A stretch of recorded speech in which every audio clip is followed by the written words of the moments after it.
Oh, ladies and gents, Thursday night football. It was an absolute corker with no Cleary there. Run the show basically by Edwards and Isaiah Yeo. As always, they're both incredible players, and obviously epitomised by that one lovely brain snap. Not brain snap, actually, I can't even call it a brain snap. Just a lack of effort, which is exactly what we speak about in that 5 things we learn each and every week. Is that just defensive effort, that will, that want to be there, and they didn't show that at all after obviously 12-0 start and Ben Hornby going absolutely nuts in the coach's box. Good on him. But I don't think he was doing anything like that from about halftime onwards. It obviously just fell apart in that second half of this game, and it wasn't great. Just to analyse that play. So they kick it dead, and I love the effort. Like, there's a decent amount of effort, like 70% of it, to try and play attack on that one, and then Edwards gets the ball and runs it back to the 20, and everyone's like just jogging back. And the funny thing is, Edwards is obviously taps it in the middle. The only guys that were back, apart from Jai Arrow was in the middle. He'd made it back in time to the 30-metre mark, and then there was 2 to 3 guys and then I think Murray was about at the 25-metre line, and the other 3 guys were over on the left-hand side defensively for them. And didn't think that maybe they'd have to try and cover for their teammates who just were nowhere to be seen. Some of them are still on like the 15-metre mark, 10-metre mark, 20-metre mark, and absolutely nowhere near it. And that was just shocking. And that's not first grade football. That's the thing here. Like, we always say that you can have defensive lapses, you can have different errors and types of things in the top level of football, but those effort areas, like, how many people would just give everything in their life just to be out there for a game and play for their favourite team or for their whatever, even if they're sort of a battler in 3rd grade, 4th grade footy, 1st grade park footy, whatever it is, right?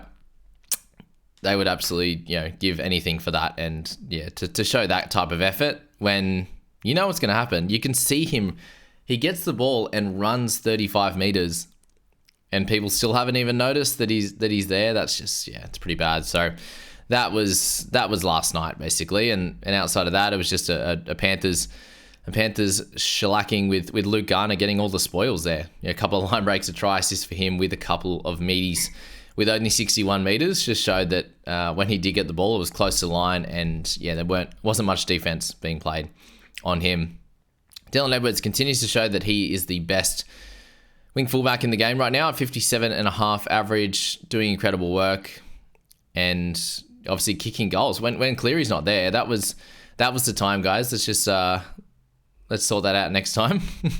Is that when Cleary's not there and he's goal kicking, he's absolute gold. He must have been carrying a niggle last year when especially those games that Cleary wasn't playing, he wasn't scoring great at the back end of the year. He must have been carrying something, because he's on a tear this year and doing incredible work. So we got Edwards and Yeo to have a break. Who would have thought? The amount of games where they're up by like 30, 40 and Isaiah Yeo plays the full 80. Crazy. And also, what do we think about that try assist for Isaiah Yeo? He literally just, like, it was good shape, but he passed it to Schneider. Then Schneider ran 5 metres, dummied and went through the line. But Harry Grant's pass from a metre away, short ball, still isn't a try assist. And yes, I know I brought it back to Harry Grant, but just seems weird. I understand that, like, okay, he's put him in a gap, but he still had 5 metres to run, and it was interesting how that one played out. But owners of Isaiah absolutely loving it for sure. I expected to see this as a try assist in Supercoach, and it wasn't. So there you go. We'll get into that in a sec. But 66 for him. Without it, it's a 59. It's incredible effort in 71 minutes. Couple offloads, 3 tackle breaks, no negatives, apart from the 1 penalty, I should say. He's incredible. Isaiah Yeo, and if you captained him, happy days, but I imagine most people are trying to get Nico in at the moment and captain him.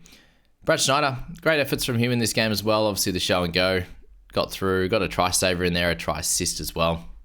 A couple of line break assists, good work for Schneider. If you've held him, if you've bought him and you've got him all this time, he's a 52 average for the season this year. Great work. Cody Walker, 56. He had some great moments at the start of the game, obviously with the 2 try assists, and it obviously went a little bit more downhill for him and his team for the rest of the game. That's that. Not someone we want to look to buy just with the shambles that is happening right now. Taylor May, spoke about him this week as being most likely a hold and finally was going to get a try. Who would have thought that the time that he does get a try is off the worst defense in the game? And looks like he ended up 75 meters there, plus the line break and the try. So it did save his score, to be honest with you. Like, that obviously helped. No tackle breaks in that one. But, that got him about 18 or so points, 19, 20. Would have put him in an early 30s game, which he basically scores every time at the moment. Just the one negative in a penalty. So, if he held, good for this week. But again, it's just every time Luai gets the ball, he steps back on the inside. There was one he got given early ball, and he almost scored. He got ankle tapped, and he probably would have scored one-on-one there, which, you expect from him, a quality player, quality centre in this game, a strong centre at that. So, if he held, good stuff, 51, happy days. If he sold, he's still not going to get ball regularly at the moment. And you're seeing sort of, Brian To'o as well, just not getting good ball unless he's getting a cutout ball for him, or he has to do all his work himself out of trouble. So that's that. On the outside backs, it's really Suni Taruva on that right-hand side that's getting a lot of it, and that's all, really. Colin Matangi played the full 80, back in the back row. Fisher Harris, 48 for him, so good score at 523k. Not someone I think should be really looking to target. Sunya, lovely try assist, and the try as well, which was good. Martin, a try assist, and the line break in this one. Getting lower minutes, just never look at Martin as a buy. He's just going to be, some games he'll play 80, some games he'll play 55 or 60 and not be great for you. Eisenhuth got a good score there, along with David Mwale. So 38 minutes for him, 41 points, no negatives. So that's very impressive. No bunnies outside of Murray and Arrow got over the 100 meter mark too. So Murray at 101 and Arrow 109. Looks like his shoulder's going to be pretty sore tomorrow as well after that tackle, I believe, with 10 minutes to go. So not good for him. Hopefully he is okay. It doesn't sound good for Jai Gray. The two Jais in a little bit of strife, that's for sure. But Davy, good work from him. Murray, 40 and 80 minutes, again, trying hard, but 2 penalties, an inside 10, an error, 5 missed tackles in this game. Definitely wasn't his night out. And trying to do good things, but again, just he's in a team that's an absolute shambles at the moment. It's very hard to score well. As we've seen with, like Robson last year and in that position, even Cotter, found it in a team that was so bad defensively and just was so scattered, and there was missed tackles everywhere, tackle breaks everywhere, line was out of sync. You're not going to get really, really good scores on a regular basis. And for Murray at the moment, it's up and down. 70 last game into the 40 this one. I think you still hold him, played the full 80 in this one. I think you still hold and hope that those negative stats get better, and they're obviously not up against Penrith every week as well. Damien Cook got the full 80 as well, and end up moving back to fullback. So that was a funny old one, that's for sure. 36 for him, get him dual wing fullback and hooker. At 36, I think most people would have sold him by now. Just not in a good way, scoring wise at the moment, averaging 48 for the year. Still has these good games randomly, but it's not enough, to be honest, at that price point, especially with the 36 there. And then Mamas Ellis, that was the thing here. He came on obviously and played the 40 minutes, but he I wonder if Cook would have played the full 80. I doubt it if Gray didn't go down. Then you had Arrow, the 34. Don't look at him, guys. Just obviously shoulders pretty cooked. Kenny, 33, just again shows that he can play full 80s and still not get anywhere near good scores. To'o end up with a line break as well, but only 140 meters for him. So a very low one at that. Didn't need to really get the ball that too much. There's so many points in this game as well, and it wasn't really through him. One tackle break after he's 21 last week, so a little bit of a rest this game for Brian. But if you grabbed him in Supercoach, like I've got Isaac Tongo, we'll talk about that in a sec. Oh god, Whiten, he had 2 tries disallowed in the end, so he looks like the only real threat, to be honest, in that team on that left hand side. That's for sure. With 26, so not someone you want to be looking at over the next bunch of weeks. Again, anyone in this Bunnies outfit, it was really only Jai Gray, and now he's out injured. Not good. All right, speaking of some of the worst games that you'll see from a player, Isaac Tango, it was up there. He obviously improved things a little bit in the back end, picked up a couple of tackle breaks, a little bit of running meters, line break assist, and that try. It was very helpful at the end, but that sin bin, I think, will rub him out of the game for a couple of weeks. Most likely, especially now that Gray has succumbed to that injury as well. and then he came out with 3 errors and 4 missed tackles. I think at one point he was like 4 tackles, 4 misses, 3 errors, sin bin. That was a tough start. So he obviously saved his score a little bit. I bloody bought him in Supercoach 2 weeks ago, and he's gone shocker. Like he played so bad last week into an even worse of a shocker this week. So crazy how this turns around. And he's going to be extremely cheap in a bunch of weeks too. He'll be in the 500s for someone that was hitting 70s and 80s to begin the year. Absolutely incredible. And obviously the sad news of losing Hawkins, quad issue. He had a compressed already, so I hope quad slash sounds like a quad strain in the end, or hip flexor issue, and he's out. He'll be out for a little bit, I think, as well. Though they might have to. I don't know what they're going to do now. They could have moved the White and Walker kind of scenario, but won't be able to do that now, will they? They'll have to.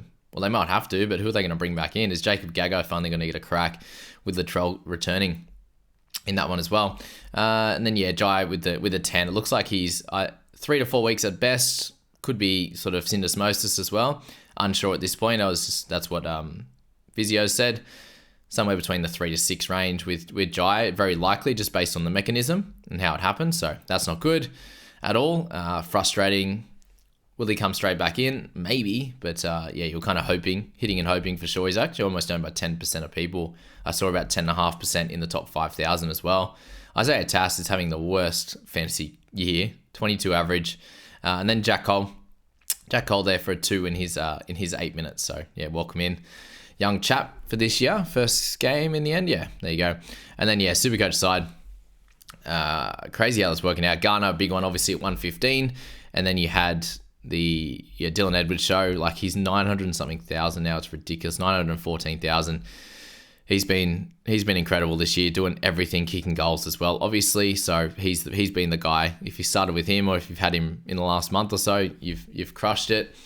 Taylor May obviously finally rewarding some owners with a 70, which my head-to-head team has him. My overall team, as I said, went with Isaac Tungo.